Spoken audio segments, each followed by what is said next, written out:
नमस्कार दोस्तों, स्वागत है हमारे चैनल बैंक बडी इंडिया में। और आज की वीडियो में बात करेंगे कि आपको एचडीएफसी बैंक में सेविंग अकाउंट्स क्यों खुलवाना चाहिए। यहाँ हम एचडीएफसी बैंक के सेविंग अकाउंट्स के फीचर्स के बारे में, इसके बेनिफिट्स, इसके जो हिडन फीस है यानी जो हिडन चार्जेस है उसके बारे में, और एचडीएफसी बैंक को इसके कंपटीटर के साथ कंपेयर करेंगे और समझेंगे कि क्या आपको एचडीएफसी बैंक में सेविंग अकाउंट्स खुलवाना चाहिए या नहीं।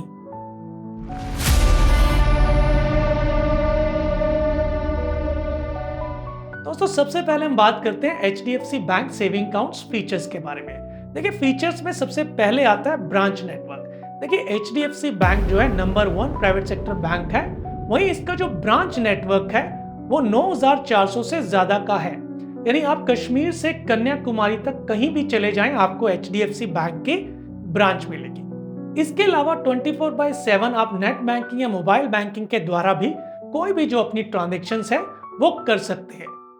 इसके साथ साथ आपको different type of saving accounts मिलते हैं, यानी 15 से ज्यादा डिफरेंट टाइप के सेविंग अकाउंट आपकी नीड के अकॉर्डिंग मिलते हैं। जैसे सीनियर सिटीजन के लिए सीनियर सिटीजन अकाउंट, जिसमें 50,000 की आपको हॉस्पिटलाइजेशन कवर मिलती है।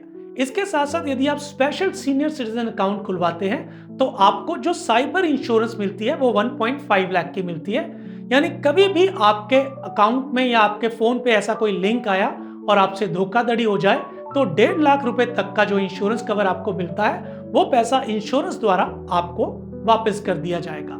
यदि मैं बात करूं किड्स के लिए, तो किड्स के लिए आपको मिलते हैं किड्स एडवांटेज अकाउंट, जिसमें आपको 1 लाख रुपए तक का एजुकेशन इंश्योरेंस मिल रहा है।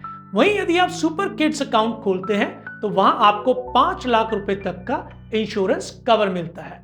दोस्तों, इन्होंने वुमेन्स के लिए भी स्पेशल अकाउंट बनाए हैं, यानी आप स्पेशल वुमेन एडवांटेज अकाउंट खोल सकते हैं जो स्पेशली डिजाइन किया गया है शॉपिंग के लिए। यानी ये अकाउंट यदि आप खोलते हैं तो शॉपिंग में जब भी आप डेबिट कार्ड से शॉपिंग करते हैं तो उसमें जो मनी बैक या कैशबैक है या रिवार्ड पॉइंट्स हैं आपको ज्यादा मिलते हैं। वहीं वो महिलाएं जो इन्वेस्टमेंट में बिलीव करती हैं वो स्पेशल गोल्ड वुमेन अकाउंट खोल सकती हैं। उनके लिए आपको एक स्पेशल वेल्थ ऐप मिलता है जिसके थ्रू आप जो है अपनी इन्वेस्टमेंट्स कर सकते हैं। इसके साथ साथ नॉर्मल पर्सन के लिए आपका रेगुलर सेविंग अकाउंट, और यदि आप ऑटोमेटिकली एफडी चाहते हैं तो आप मैक्स अकाउंट खुलवा सकते हैं। मैक्स अकाउंट के साथ साथ आपको अनलिमिटेड एटीएम कैश विड्रॉल्स की सुविधा भी मिलती है और पर्सनल एक्सीडेंटल इंश्योरेंस जैसी सुविधा आपको डेबिट कार्ड के साथ फ्री मिलती है। वहीं यदि आप किसान हैं तो अपने लिए आप फार्मर अकाउंट चूज कर सकते हैं।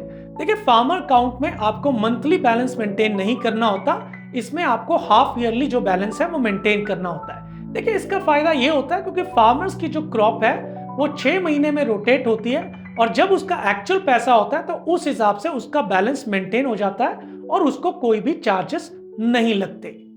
वहीं यदि आप फर्स्ट टाइम अपना सेविंग अकाउंट खोल रहे हैं, यानी वो यंगस्टर जो अपना पहला सेविंग अकाउंट खोल रहे हैं, उनके लिए गीगा सेविंग अकाउंट्स है और इसमें एक खास ऑप्शन है जिससे आप एएमडी या एक्यूबी से बच सकते हैं।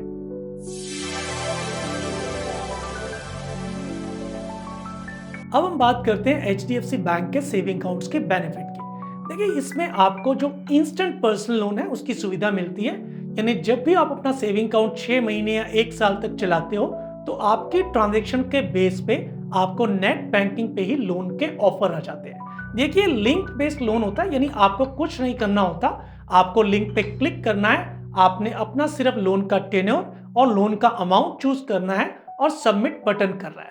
जैसे ही आप सबमिट बटन करते हैं आपके पास एक ओटीपी आता है और ओटीपी को सबमिट करने के बाद आपका लोन जो है तुरंत आपके अकाउंट में क्रेडिट हो जाता है। देखिए, ऐसी सुविधा आपको इंस्टेंट पर्सनल लोन, इसके अलावा कार लोन और 2 व्हीलर लोन में भी दी जाती है। यानी कार लोन और 2 व्हीलर लोन में जब आप इसको अप्रूव करते हैं तो आपको डीलर का नाम जो है उसमें सबमिट करना पड़ता है और डीलर के पास जो है आपकी एडवाइस चली जाती है। और यदि आप उससे कोई भी डील करते हैं और उसको ओटीपी देते हैं, यानी जो रेफरेंस नंबर है वो देते हैं, तो आपका जो कार लोन या आपका 2 व्हीलर लोन है वो तुरंत अप्रूव हो जाता है। इसके साथ साथ आपको जो बड़े ब्रांड है और जो कैशबैक ऑफर है वो आपको बहुत ज्यादा एचडीएफसी बैंक सेविंग अकाउंट्स में मिलते हैं। देखिए, इसके लिए आपको क्या करना है, आपको एचडीएफसी स्मार्ट बाय की साइट पे जाना है और वहां पे आपको सभी बड़े ब्रांड्स और कैशबैक के ऑफर्स मिल जाएंगे। देखिए, आज की डेट में बाकी बैंक्स के कंपैरेटिवली एचडीएफसी बैंक बड़े ब्रांड्स और कैशबैक की ऑफर्स बहुत ज्यादा दे रहा है, यानी आपके पास बहुत सी ऑप्शन है और आप इन ऑप्शंस को HDFC स्मार्ट माई में जाके रिडीम कर सकते हैं। इसके साथ साथ यदि सेविंग अकाउंट्स की बात हो रही है और हम डेबिट कार्ड की बात ना करें तो कुछ बेनामी सा लगता है। देखिए HDFC बैंक आपको 25 से ज्यादा डेबिट कार्ड के ऑप्शन देता है, यानी कोई भी डेबिट कार्ड आप चूज कर सकते हो, बशर्ते वो आपके अकाउंट के साथ कंपैटिबल होना चाहिए। यानी कुछ अकाउंट में आप स्पेसिफिक डेबिट कार्ड नहीं ले सकते, उसके अलावा कोई भी डेबिट कार्ड है जो आप चूज कर सकते हो। देखिए HDFC प्रमुखता है platinum debit card, money back debit card, millennium debit card, titanium debit card. इसके साथ साथ आपको women's debit card, kids advantage debit card, ये सभी डेबिट कार्ड्स आपको दे रहा है। आप अपनी इच्छा के अनुसार जो भी डेबिट कार्ड आपको ठीक लगता है वो डेबिट कार्ड अपने अकाउंट में चूज कर सकते हैं। इसके साथ साथ आपकी अकाउंट्स की ट्रांजैक्शन के बेस पे आपको प्री अप्रूव्ड क्रेडिट कार्ड की ऑफर आती है। और यदि मैं HDFC क्रेडिट कार्ड की बात करूं तो इसमें आपके पास बहुत से ऑप्शन है, यानी आपके ट्रैवल के अकॉर्डिंगली, आपकी लाइफस्टाइल के अकॉर्डिंगली, यदि आप बहुत ज्यादा फ्यूल भराते हैं उसके अकॉर्डिंगली, और बहुत से प्रीमियम क्रेडिट कार्ड हैं जो आप अपनी नीड के अकॉर्डिंगली ले सकते हैं। देखिए इसमें प्रमुख आपका पिक्सल प्ले क्रेडिट कार्ड आ जाता है, आपका मिलेनिया क्रेडिट कार्ड आ जाता है, इसके साथ आप रिगालिया गोल्ड क्रेडिट कार्ड भी ले सकते हैं, फ्रीडम क्रेडिट कार्ड है, मनी बैक क्रेडिट कार्ड है। यानी जिस भी तरह की आपकी रिक्वायरमेंट है आप उस तरीके का क्रेडिट कार्ड चूज कर सकते हैं।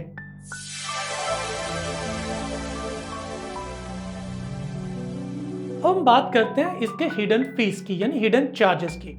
देखिए HDFC बैंक में आपको जो है हेवीली चार्जेस देने पड़ सकते हैं यदि आप कोई मिनिमम बैलेंस मेंटेन नहीं करते। कई बार तो यदि आप मिनिमम बैलेंस से आपका जो बैलेंस है थोड़ा कम हो गया है और आप 6 और 1 साल के लिए अपने अकाउंट को ऑपरेट नहीं कर रहे, तो आपका जो बैलेंस है वो मिनिमम चार्जेस के कारण या मिनिमम बैलेंस मेंटेन ना करने के कारण जो है नेगेटिव में भी चला जाता है। इसके साथ साथ यदि आपकी RTGS, NEFT या चेक रिटर्न होते हैं या इवन आपकी SIP रिटर्न होती है तो भी जो इसके चार्जेस हैं वो बहुत ज्यादा है।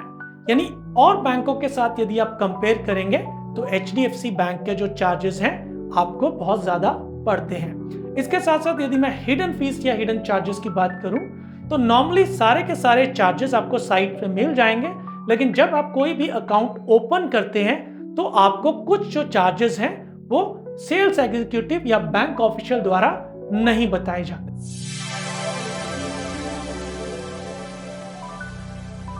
दोस्तों अब हम बात करते हैं HDFC बैंक वर्सेस कंपटीटर, यानी आप HDFC बैंक के सेविंग अकाउंट्स को कंपटीटर के जो सेविंग बैंक अकाउंट हैं उनके साथ कंपेयर करते हैं।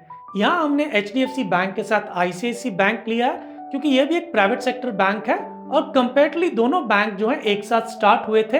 हालांकि HDFC बैंक जो है नंबर 1 बैंक बन गया, लेकिन ICICI बैंक के प्रोडक्ट भी है as compare to HDFC bank काफी प्रीमियम है और इसके साथ के टक्कर देने वाले हैं। इसके साथ साथ हमने एक नेशनलाइज्ड बैंक यानी देश का जो सबसे बड़ा बैंक है SBI उसको भी लिया है। चलो हम HDFC बैंक, ICICI बैंक और SBI को कंपेयर करते हैं। सबसे पहले हम कंपेयर करते हैं नंबर ऑफ ब्रांच नेटवर्क में, जहां HDFC बैंक की 9400 प्लस से ज्यादा ब्रांचेस हैं, वहीं ICICI बैंक की आपको जो है 6600 प्लस ब्रांचेस मिलेंगी, यानी HDFC बैंक से काफी कम।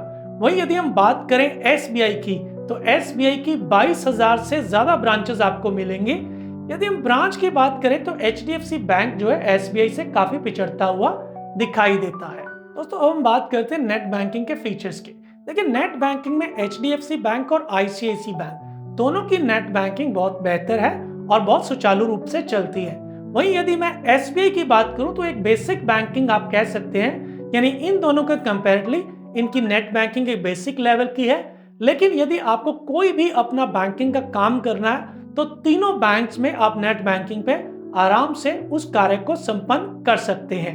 अब हम बात करते हैं ऑफर्स और कैशबैक की। देखिए यदि ऑफर्स और कैशबैक की बात करें तो HDFC बैंक में आपको सबसे ज्यादा ऑफर्स मिलेंगे। यदि आप इसकी साइट स्मार्ट बाय में जाएंगे तो आपको जो है ऑफर्स से भरता हुआ पूरा का पूरा पेज दिखाई देगा। वहीं बात करूं मैं ICICI बैंक की तो इसमें मॉडरेट ऑफर है, यानी HDFC से बैंक से थोड़े कम है, लेकिन फिर भी काफी ज्यादा ऑफर्स हैं। वहीं SBI बैंक में आपको स्पेसिफिक और लिमिटेड ऑफर्स दिखाई देंगे। अब हम बात करते हैं फीस एंड चार्जेस की। देखिए फीस एंड चार्जेस में जो HDFC बैंक है इसके आपको जो फीस एंड चार्जेस हैं वो बहुत ज्यादा मिलेंगे। यदि मैं ICICI बैंक की बात करूं तो इसके फीस एंड चार्जेस मॉडरेट है, यानी HDFC बैंक से काफी कम है। वहीं यदि मैं SBI की बात करूं तो इसके जो फीस एंड चार्जेस है तकरीबन तकरीबन ना के बराबर है। इवन जो मिनिमम बैलेंस चार्जेस है सेविंग अकाउंट्स का वो SBI में है ही नहीं, यानी आपको कोई भी मिनिमम बैलेंस मेंटेन करने की जरूरत नहीं पड़ती। और इसके अलावा जो बाकी चार्जेस है जैसे चेक बाउंस चार्जेस हो गया, रिन्यूअल फीस हो गया, SMS चार्जेस हो गया, ये काफी कम है। दोस्तों यहाँ पे हमने HDFC बैंक सेविंग अकाउंट्स को डिफरेंट बैंक के साथ कंपेयर किया। अब आप डिसाइड कीजिए कि क्या आपको HDFC बैंक में सेविंग अकाउंट खुलवाना चाहिए। देखिए यदि आपको चार्जेस बहुत ज्यादा लगते हैं, यदि आपको हैवीली चार्जेस पे करना पसंद नहीं है तो फिर HDFC बैंक जो है आपके लिए एक अच्छा ऑप्शन नहीं हो सकता, फिर आप SBI में जाइए। वहीं यदि आप प्रीमियम फीचर चाहते हैं, यानी अपने लिए एक स्पेशल अकाउंट चाहते हैं, जैसे वुमन हो गया, सीनियर सिटीजन अकाउंट हो गया, या किड्स अकाउंट हो गया, या मैक्स अकाउंट हो गया, तो आप HDFC को चूज कर सकते हैं। इसके साथ साथ यदि आप स्पेसिफिक डेबिट कार्ड चाहते हैं, क्रेडिट कार्ड चाहते हैं, तो इसके लिए भी HDFC बैंक जो है आपके लिए एक अच्छा ऑप्शन है। इसके साथ साथ आपको इंस्टेंट पर्सनल लोन और कैशबैक के जो ऑफर्स मिल रहे हैं उसके लिए भी आप HDFC बैंक सेविंग अकाउंट को चूज कर सकते हैं। ये वीडियो आपको कैसा लगा? यदि इस वीडियो को देख के आप किसी भी बैंक में HDFC, ICICI या SBI में अकाउंट खुलवा रहे हैं तो प्लीज कमेंट सेक्शन में उस बैंक का नाम जरूर लिखिए।